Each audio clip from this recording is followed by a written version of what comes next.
છે કે ગુજરાતની અંદર આબ ફાટવાની સ્થિતિ કઈ દેખાઈ રહી છે? તમને અતિવૃષ્ટિ થાય એવું લાગે છે? બેન, અતિવૃષ્ટિની એકાદ શક્યતા રહેલી પણ છે.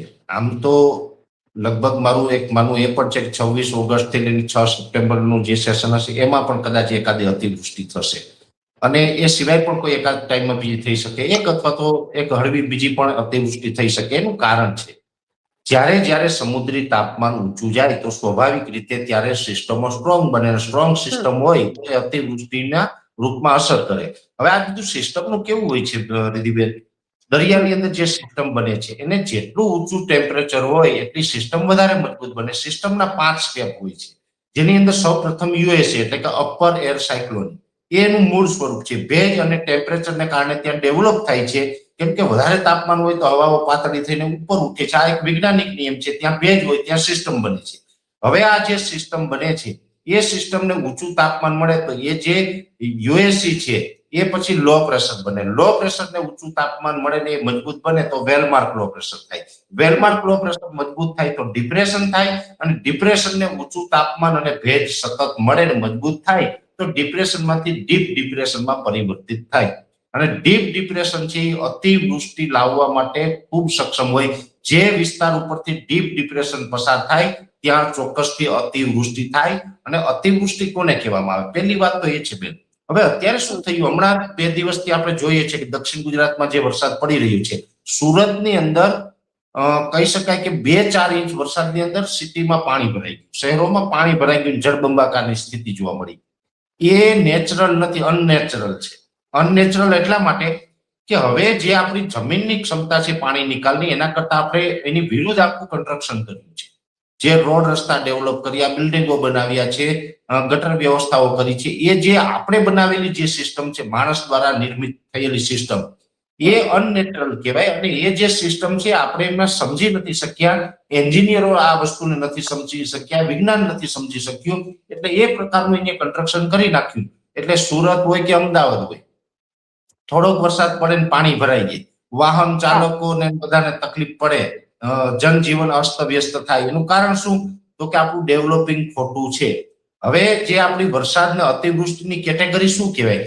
જો વૈજ્ઞાનિક નિયમ પ્રમાણે જોવા જઈએ તો 1 કલાકની અંદર 3.5 ઇંચ વરસાદ પડે, દર 1 કલાકે 3.5 ઇંચ વરસાદ પડે, એવો વરસાદ કન્ટિન્યુ 3 થી લઈને 5 કલાક સુધી પડે, અને ત્યાં સુધી જમીન છે ને પાણીનો નિકાલ કરવા માટે સક્ષમ છે. પાણી એટલું નિકાલ થઈ જાય, શહેરો હોય કે જમીન ઉપરથી નદી ને નદીમાંથી દરિયા સુધી પાણી પહોંચી જાય. આ કુદરતી રચના છે. જો 3.5 ઇંચ કરતા વધારે વરસાદ પડે અને એવો સતત 2-4 કલાક કે 5 કલાક વરસાદ પડી તો એ પાણીનો નિકાલ ન થાય ને તો એ અતિવૃષ્ટિમાં પરિવર્તિત થાય. ભૂતકાળમાં જેટલી અતિવૃષ્ટિ થઈ છે આના રેકોર્ડ આવા નોંધાયા છે કે 1 કલાકે 3.5 ઇંચ કરતા વધારે વરસાદ પડે ને સતત 2-4 કે 5 કલાક પડી ગયો હોય એટલે અતિવૃષ્ટિ થઈ જાય, ઘરો ડૂબી જાય વગેરે પરિસ્થિતિનું નિર્માણ થાય. પણ 1 કલાકે 3.5 ઇંચ કરતા ઓછા વરસાદ હોય તો પછી જમીન સક્ષમ છે, પણ આપણા ખોટા કન્સ્ટ્રક્શનને કારણે ક્યાંક ને ક્યાંક આપણે હેરાન પરેશાન થાય છે. આ આખી જે સિસ્ટમ છે એ આ પ્રકારે ચાલતી હોય. આ વર્ષે પણ અતિવૃષ્ટિના ચાન્સ છે. મેં આપને જણાવ્યું કે ડીપ ડિપ્રેશન છે એ પણ આ વર્ષે બનશે, અને ચોમાસા દરમિયાન દર વર્ષે જે ગરમી હોય એના કરતા થોડું ગરમીનું પ્રમાણ છે એ પણ વધુ જોવા મળે તેવી શક્યતા અમે માનીએ. પરેશભાઈ, જે રીતે આપણે ગુજરાતની અંદર જોઈએ કે ચોમાસું બધા કહે છે કે થોડું અલ્નિનોની અસરને કારણે મોડું આવે. હવે આ વખતનું જે ચોમાસું છે એકદમ સીધું એટલે કે સક્રિય જ રહેવાનું છે કે વચ્ચે કઈ ફાંટા પડવાના છે કે પાછો વરસાદ ખેલાય તેવી શક્યતા છે આ વખતના ચોમાસામાં? જો બેન, આમ જોવા જઈએ તો ઘણી વખત એવું બનતું હોય છે કે ચોમાસું એક વખત ગુજરાતમાં સક્રિય થઈ જાય ત્યારબાદ વચ્ચે ક્યારેક 15-20 દિવસનો ગેપ આવતો હોય. ભૂતકાળમાં ઘણા એવા રેકોર્ડ છે જે ચોમાસું નિષ્ક્રિય થઈ જતું હોય, જેને આપણે મોન્સૂન બ્રેક કન્ડિશન કહીએ છીએ. પણ ચોમાસું સક્રિય થયા પછી આ વર્ષે કોઈ મોટો ગેપ આવે તેવી સંભાવનાઓ ખૂબ ઓછી છે કે ભાઈ એમાં 15-20 દિવસ કે 25 દિવસનો ગેપ આવે ને ખેડૂતો હેરાન પરેશાન થઈએ, પાણી વાળવું પડે, એવું બહુ શક્યતા અત્યારે નથી દેખાતી. હા, એક ચોક્કસથી છે કે 8-10 દિવસ 12 દિવસના જે રેગ્યુલર ગેપ આવતા હોય એ તો આવતા હોય છે, એટલે એ કદાચ આવી શકે, પણ મોટા ગેપની શક્યતા ઓછી છે. હા, એક વાત એ પણ છે કે અલ્નીનો સક્રિય થઈ રહ્યો છે. હવે અલ્નીનો સક્રિય થઈ રહ્યો છે એટલે સ્વાભાવિક રીતે આમ તો બધાના મનમાં એમ હોય કે ભાઈ જે વર્ષે અલ્નીનો સક્રિય થાય એ વર્ષે પછી ચોમાસું નબળું જ પડી જાય. અને ચોમાસું બહુ સારું ન રહેતું, પણ એવું નથી. ઘણી વખત એવું હોય કે MJO એક નહીં પણ બીજા પણ પરિબળો છે જે પોઝિટિવ હોય તો ચોમાસા ઉપર ઓછી અસર પડે. પહેલી વાત તો એક અલ્નીનો એટલે કે જે પ્રશાંત મહાસાગરનું તાપમાન નોર્મલ કરતા ઊંચું જાય છે, જેને આપણે અલ્નીનો કહીએ છીએ. જો એ નોર્મલ હોય તો પછી એને ન્યુટ્રલ અલ્નીનો કહેવામાં આવે. નોર્મલ કરતા તાપમાન નીચું આવે તો લાનીના થાય છે. એવી જ રીતે આપણું જે હિન્દ મહાસાગર છે, જે આપણે પૃથ્વીની ભૂમધ્ય રેખા છે, શ્રીલંકાથી નીચેના પટ્ટામાં, ત્યાંથી નીચેનો આખો જે સમુદ્ર છે જેને આપણે હિન્દ મહાસાગર કહીએ છીએ, અંગ્રેજીમાં એમને ઇન્ડિયન ઓશન કહેતા હોય છે. હવે આ ઇન્ડિયન ઓશન ડિપોલ છે, IOD એટલે કે ઇન્ડિયન ઓશન ડિપોલ, IOD છે જો પોઝિટિવ ફેઝમાં રહે તો અલ્નીનોની અસર ઓછી પણ રહેતી હોય. હવે આ વર્ષે અલ્નીનો છે સક્રિય થવાનો છે, એટલે અલ્નીનો છે એ માત્ર ગુજરાતને ચિંતા કરવાની જરૂર નથી બેન. અલ્નીનો છે એ તો એશિયા ખંડના લગભગ 70% વિસ્તારને અસર કરતો હોય હવામાન ઉપર. એમાં ભારત, પાકિસ્તાન હોય, અફઘાનિસ્તાન હોય, બાંગ્લાદેશ છે, ભૂતાન છે, નેપાળ છે, થાઈલેન્ડ છે, મ્યાનમાર છે, અનેક દેશો, ચાઇનાના પણ ઘણા બધા વિસ્તારો આવી જાય. એટલે આ બધા વિસ્તારને અસર કરે, એની સાથોસાથ આફ્રિકા ખંડમાં પણ અસર કરે. કેમ કે આપણું નૈઋત્યનું ચોમાસું છે એ જ્યારે પણ પ્રશાંત મહાસાગરથી ચોમાસાના પવનો ચાલુ થાય, આપણે બધા જોઈએ છે બંગાળની ખાડી, શ્રીલંકા થઈ અને છેક મડાગાસ્કર ટાપુ સુધી જાય. એ આફ્રિકાની બાજુમાં આવેલો ટાપુ છે મડાગાસ્કર. ત્યાં થઈને પાછા રિટર્ન એ પવનો છે જ્યારે ભારત તરફ આવે એટલે સ્વાભાવિક રીતે એ જે મડાગાસ્કર ટાપુ છે ભારતથી નૈઋત્ય દિશામાં છે, દક્ષિણ અને પશ્ચિમની વચ્ચેના ખૂણામાં આવે છે. એટલે એને આપણે નૈઋત્યનું ચોમાસું કહીએ, કેમ કે મડાગાસ્કર ટાપુ થઈને નૈઋત્ય દિશામાંથી આવે છે. એટલે આફ્રિકા ખંડમાં પણ ચોમાસા ઉપર આની અસર પડતી હોય. જો કે આફ્રિકા ખંડની અંદર આપણા કરતા ચોમાસું આખું અલગ ટાઈપનું છે. એ ટૂંકમાં જોવા જઈએ તો ત્યાં 2 ચોમાસા વર્ષમાં આવે છે. એક નાનું ચોમાસું કહેવામાં આવે ને એક મોટું ચોમાસું કહેવામાં આવે છે. જે મોટું ચોમાસું છે એ ત્યાં લગભગ 60-65 દિવસનું હોય. નાનું ચોમાસું છે 40 થી 45 દિવસનું હોય. મોટું ચોમાસું છે ત્યાં 15 માર્ચથી એની શરૂઆત થઈ, આપણા કરતા પહેલા. એ આખી સિસ્ટમ અલગ હાલે છે. અને બીજું ચોમાસું છે પછી સપ્ટેમ્બર ઓક્ટોબર આસપાસ સક્રિય રહેતું હોય છે. એટલે એ જે સિસ્ટમ ચાલે છે ત્યાં આફ્રિકાની, એને પણ અલ્નીનો પ્રભાવિત કરે, ત્યાં પણ ઘણી બધી અસર કરતું હોય છે. જેમાં મેં પણ આપણું વેધરનું, અમે અલગ અલગ કન્ટ્રીમાં જઈને જે અમારું વેધરનું નોલેજ મેળવવા જતા હોય, અમે અમારું નોલેજ અપગ્રેડ કરવા માટે જતા હોય, મેં 2024 ની અંદર જ્યારે પણ આફ્રિકાની મુલાકાત લીધી, ત્યાં પણ મેં આખું સમજવાનો પ્રયત્ન કર્યો. ઘણી બધી કૃષિ યુનિવર્સિટીને મળ્યો. ત્યાં આફ્રિકાના કેન્યાની અંદર, નાઇરોબીની અંદર એક કાલરાવ રિસર્ચ સેન્ટર છે. કાલરાવ રિસર્ચ સેન્ટર છે ત્યાં મેં જાણ્યું એ પ્રમાણે જે તાંજાનિયા, કેન્યા, રવાંડા, બરુંડી, યુગાન્ડા, જે વગેરે જે એના ઇથોપિયાથી લઈને જે બધી કન્ટ્રી છે નાની નાની ગુજરાત જેવડી, એની અંદર આખી ચોમાસાની પેટર્ન આપણી ચોમાસાની પેટર્નમાં ઘણો ફેર છે. એટલે હવે આપણે અહીંયા સમજવાનું એ છે કે આપણી જે ભારતની જે ચોમાસાની પેટર્ન ચાલે, હવે માની લઈએ કે અત્યારે અલ્નીનો સક્રિય થયો તો ભારતની અંદર ચોમાસાની સિસ્ટમો ક્યાં બને છે? એના 2 સ્થાન છે. એક છે અરબ સાગર અને બીજું છે બંગાળની ખાડી. કેમ કે જમીન ઉપર સિસ્ટમ ન બને, સિસ્ટમ તો દરિયામાં બનવાની છે. હવે એનું જે આપણું જે ટેમ્પરેચર છે અનબેલેન્સ કરે અલ્નીનો. કેમ કે પ્રશાંત મહાસાગરનું તાપમાન ઊંચું જાય ત્યાં પાણી છે ગરમ થાય છે, અમુક ઠંડા પાણી છે આપણી તરફ પણ આવી જતા હોય, તો આખો અનબેલેન્સ કરે. તો આને કારણે આ વર્ષે આપણે અસર એ રહેવાની છે કે ચોમાસું ભલે ઓલ ઓવર ભારતમાં ઘણી જગ્યાએ નબળું પણ થશે, ભલે બીજા દેશોમાં નબળું થાય પણ ભારતમાં નબળું થશે. અલ્નીનોને કારણે ભારતમાં, એમાં ખાસ કરીને ઉત્તર ભારતના ભાગ હશે, પંજાબ, હરિયાણા, જે આપણે યુપી હોય, બિહાર હોય વગેરે, એ સાથે પૂર્વ ભારતની અંદર છત્તીસગઢ હોય અથવા તો જે ઝારખંડ છે, ઉડીસા છે, પશ્ચિમ બંગાળ છે, આ વિસ્તારોમાં ઘણું બધું ચોમાસું નબળું રહેશે આ વર્ષે દર વર્ષની સરખામણીએ. પણ અરબ સાગરને કાંઠે આવેલા 5 રાજ્ય છે, ગુજરાત, મહારાષ્ટ્ર, કોંકણ, ગોવા, કર્ણાટક અને કેરળ, એમાં મધ્યમ રહેશે. એનું મધ્યમ રહેશે એનું કારણ મેં આપને જણાવ્યું, શ્રીલંકાથી નીચેનો જે ઓશન છે આઈઓડી પોઝિટિવ રહેશે, એટલે કે હિન્દ મહાસાગરનું ટેમ્પરેચર છે પોઝિટિવ રહેશે, જેથી અરબ સાગરમાં રેગ્યુલર સિસ્ટમો બનતી રહેશે. અરબ સાગરમાં રેગ્યુલર સિસ્ટમો બનતી રહે એટલે વરસાદનો લાભ મળતો રહે છે. હવે ગુજરાતની અંદર ભૌગોલિક રીતે પણ આપણે બેન સમજવાની જરૂર છે, મારે ડીપમાં સમજાવવું છે, જેથી કરીને આપના માધ્યમથી ખેડૂતો સુધી આ માહિતી પહોંચે તો ખેડૂતોને ખ્યાલ આવશે કે કયા વિસ્તારમાં શું થવાની શક્યતા છે. હવે જો મારું અનુમાન છે મુજબ અરબ સાગરમાં સિસ્ટમ વધારે બને તો સ્વાભાવિક રીતે અરબ સાગરની સિસ્ટમ છે એ સૌરાષ્ટ્ર અને દક્ષિણ ગુજરાતને વધારે લાભ આપતી હોય. કેમ કે ભૌગોલિક રીતે જે સૌરાષ્ટ્ર અને દક્ષિણ ગુજરાત છે એ એકદમ અરબ સાગરને ટચ થયેલા છે, સૌરાષ્ટ્ર અને દક્ષિણ ગુજરાત. જ્યારે અરબ સાગરમાં વધુ સિસ્ટમ બને એટલે સૌરાષ્ટ્ર અને દક્ષિણ ગુજરાતમાં ખૂબ સારા વરસાદ પડે, એમ આ વર્ષે પડશે. પછી બંગાળની ખાડીની સિસ્ટમ હોય છે. આમ તો એ સિસ્ટમ પહેલા એક ટ્રેક એવો હતો આજથી એક દાયકા પહેલા કે ઓડિશા ને ઝારખંડ ને વગેરે ભાગો ઉપરથી બંગાળની ખાડીમાંથી આવે એટલે મધ્યપ્રદેશ સુધી આવે. મધ્યપ્રદેશ ઉપર થઈને પછી ઉત્તર તરફ ખસી જતી, જેથી યુપી, બિહાર, દિલ્હી અને રાજસ્થાનના અમુક ભાગોને સારા વરસાદનો લાભ આપતી.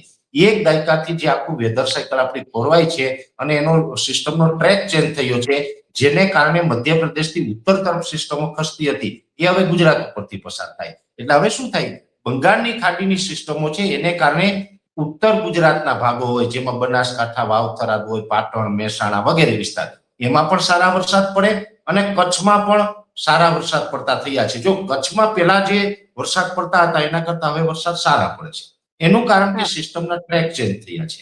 એટલે હવે કચ્છમાં પણ પેલાની સરખામણીએ વરસાદ સારા પડતા થયા છે. કચ્છમાં અત્યારે ગ્રીનરી સૌરાષ્ટ્ર જેવી જોવા મળે છે. તો એવી રીતે બંગાળની ખાડીમાં બની શકે કે આ વખતે સિસ્ટમો તો બનશે, પણ દર વર્ષની સરખામણીએ કદાચ એટલી બધી મજબૂત ન બને. એટલે વરસાદની જે ઘટ છે એ ઉત્તર ગુજરાતના ભાગોની અંદર થોડીક સૌરાષ્ટ્રની સરખામણી વધુ જોવા મળશે.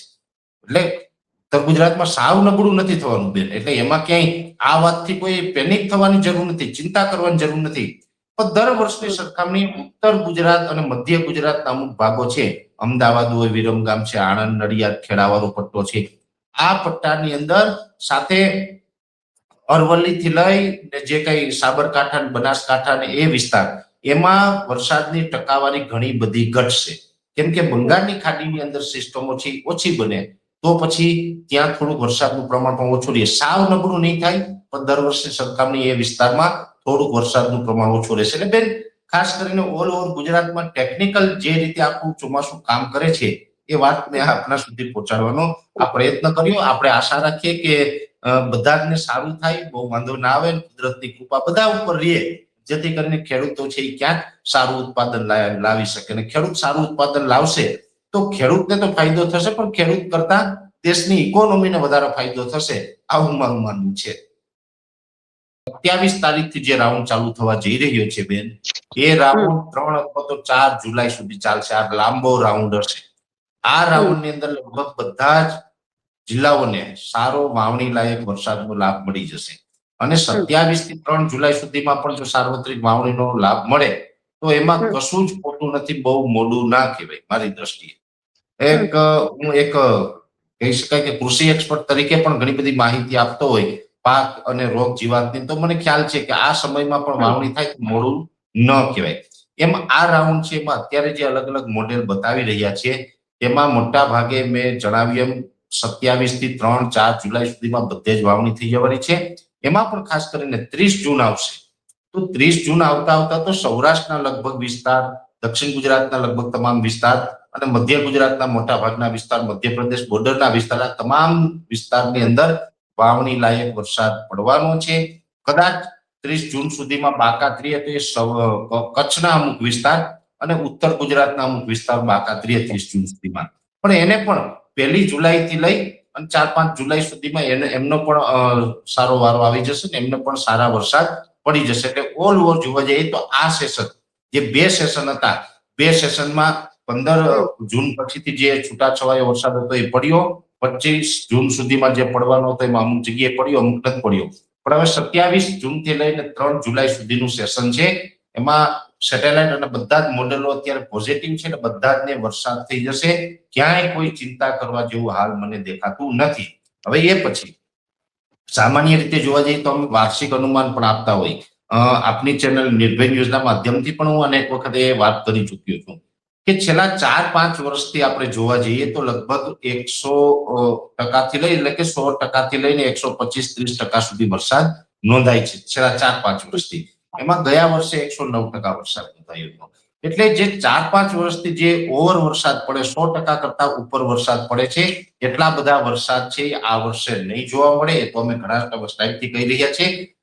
અલ્નીનોની ઇફેક્ટ તો ચોક્કસથી થવાની છે, પણ એનો મતલબ એ પણ નથી કે ચોમાસું એકદમ ગુજરાતનું નબળું થઈ જાય. ગુજરાતનું ચોમાસું સાવ નબળું નથી થવાનું, મધ્યમ થવાનું છે. ખાસ કરીને ખેડૂતોને ખેતી કરવા માટે ખેતી પાકોને અનુરૂપ રહે એ પ્રકારનું હવામાન રહેવાનું છે.